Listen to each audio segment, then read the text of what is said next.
Donc voilà, je fais cette nouvelle vidéo parce que je sais pas s'il va commenter. Donc on va écouter tous ensemble, les amigos, la visite. Parce que là il y a un micro.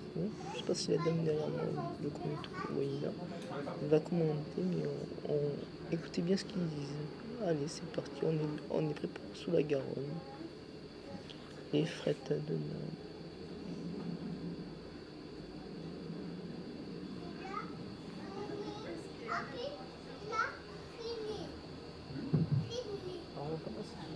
Je crois qu'on peut. Maintenant, on va attendre qu'ils nous présentent. Bonjour à tous, bienvenue sur Sirius. Excusez-moi, on a pris un petit peu de retard, on a récupéré des personnes un peu en urgence. Est-ce que vous allez tous bien? Oui, on va tous bien. Sur le bateau.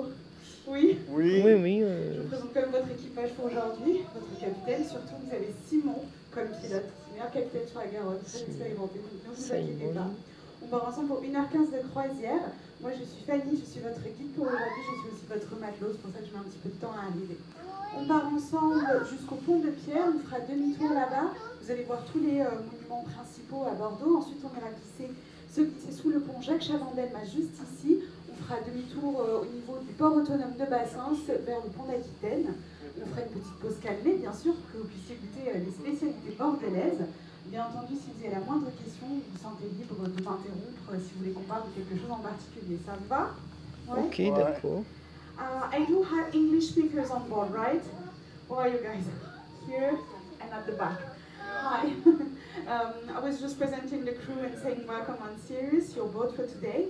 Your captain is the best captain on the Garonne River, so you're lucky. His name is Simon, and no, he's not single, ladies. I'm sorry. My name is Fanny, I'm going to be your guide for today.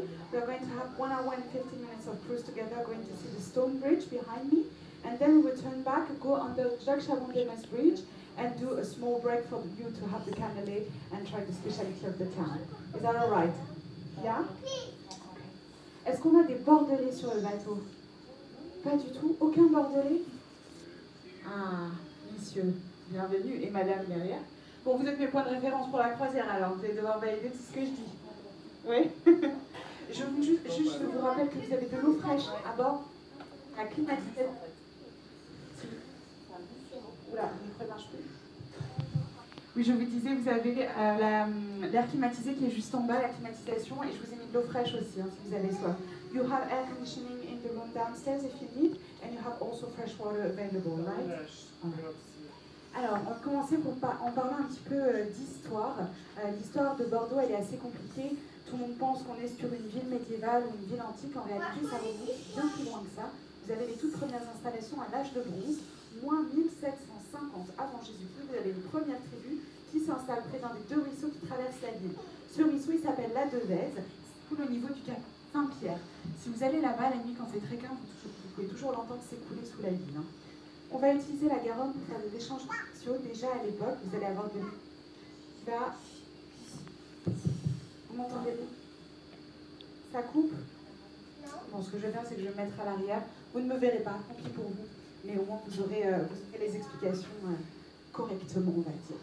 Alors, je me mets derrière vous, messieurs, dames, excusez-moi. Est-ce que vous m'entendez mieux là? Oui? Parfait.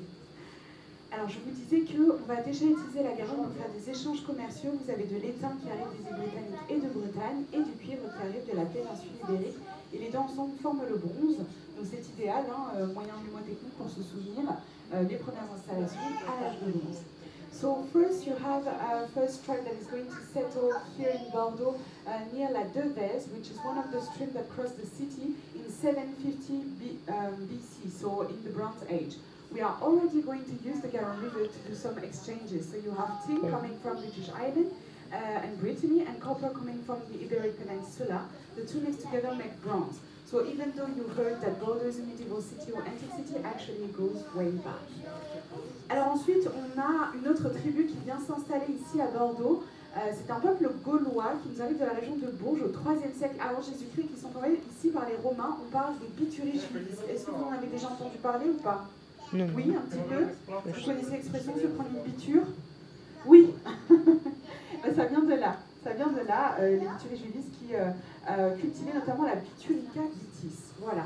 Donc ils sont envoyés là par les Romains parce qu'on est sur une position stratégique entre l'Angleterre et l'Espagne, parfait pour faire du commerce. Et en plus, la Garonne est un élément qui va à la fois vous nourrir et vous défendre parce que vous avez des très forts courants et c'est difficile de venir s'accoster ici à Bordeaux. So next you have another civilization that is called the Bituriges, that are going to come from the region of Bourges. It was sent here by the Romans in the 3rd century before Christ because Roman already knew it's a strategic position. You are between Spain and England, so it's perfect to do some trade. And also the Garonne River is going to feed you and defend you at the same time. It's extremely hard to north here in Bordeaux because of the strong current. Alors ensuite on a les Romains qui arrivent en 57 avant Jésus-Christ et qui vont créer ce qu'on appelle un emporium, donc un port de commerce tout autour de la Devèze. Pour vous donner une idée de la taille de la Devèze, c'était pratiquement la taille de la place de la Bourse. Hein. C'était vraiment un cours d'eau assez large. Donc les Romains vont créer un emporium qu'ils vont protéger avec un premier rempart construit à l'aide des pierres, des monuments qui étaient restés hors les murs, donc l'amphithéâtre et le temple de tutelle. L'amphithéâtre est le seul vestige qui nous date de l'Antiquité qui reste visible à Bordeaux. C'est le palais Gallien qui se trouve au niveau de la place Gambetta, entre la place Gambetta et le jardin public. So next you have the Romans, and the Romans came here and created an emporium all around the Devèze, so a trade port. To give you an idea of the size of the Devèze, it was the same size as the trade square, so it was a huge street. We are going to create an emporium, and you have the monuments that you'll find usually in the Roman city, like an amphitheater, temple. For us, it will be Temple of Tutelle, that doesn't exist anymore, unfortunately. And you have the amphitheater called the Palace Gallien, which is the last vestige that is visible from antiquity here in Bordeaux. It's close to Gambetta Square, between the Gambetta Square and the public garden. We are going to have all the products that the Romans brought, such as wine, but of course the wine that they brought coming from Narbonne and Pompeii don't survive here because they were used to Mediterranean climate and we have oceanic climate. So that's just a legend, alright? The first vine to actually survive here in Bordeaux are not Greek or Roman, they are the one from the Pyrenees. We call it the Lambrusque and it's a wild type of vine. Donc je disais que les Romains ont ramené avec eux de nombreux produits, notamment des pieds de vigne, hein, forcément. Alors, ceux qui arrivent de la Narbonnaise et de Pompéi et ils ne vont pas survivre chez nous car ils sont habitués à un climat méditerranéen et nous avons un climat océanique ici. Donc même si vous entendez souvent la jolie histoire des premiers pieds de vigne étant gréco-romains, ce n'est pas vrai du tout, c'est en réalité ceux des Pyrénées qui ont survécu en premier. On parle de la Lambrusque, et non pas le Lambrusco, attention, la Lambrusque qui est un pied de vigne sauvage qu'on a réussi à dompter avec le temps. Alors juste devant vous, on va continuer la chronologie, on va parler un peu au Moyen-Âge. Sachez que la ville au Moyen-Âge s'étend plutôt vers le sud, hein, la population augmente, notamment vers Flèche Saint-Michel, quartier Sainte-Croix. Donc là, ce que vous avez devant les yeux, la Flèche Saint-Michel, c'est un édifice du 15e siècle qui est malheureusement sous rénovation jusqu'en 2025. Vous ne pourrez pas monter là-haut, pour l'avoir fait, je vous dis, vous avez un petit peu de sueur, on est quand même à 14 mètres de hauteur. C'est le 4e plus haut clocher de France. Alors peut-être que vous avez remarqué que la basilique Saint-Michel n'est pas collée à la flèche Saint-Michel, tout comme la cathédrale Saint-André n'est pas collée à la tour Péverlan. Ici, nous séparons les édifices religieux, les monuments lourds, pour des raisons de stabilité. Bordeaux est construit entièrement sur des marécages. Ce qui veut dire que la plupart des monuments que vous allez voir, comme la cathédrale Saint-André ou la place de la Bourse, sont entièrement construits sur pilotis. Devant vous, le pont de pierre a dans chaque an 220 pieux en bois pour maintenir l'édifice. So, during antiquity, the city is quite small. It's only 30 hectares. But then comes Middle Ages, and the population is going to grow, double the size in only a few years. So we need to extend the city, and we're going to do it mostly through south. So where you have the Saint Michael's Spire right there, south of Bordeaux. Saint Michael's Spire is quite important here. It's classified UNESCO, and it's the one.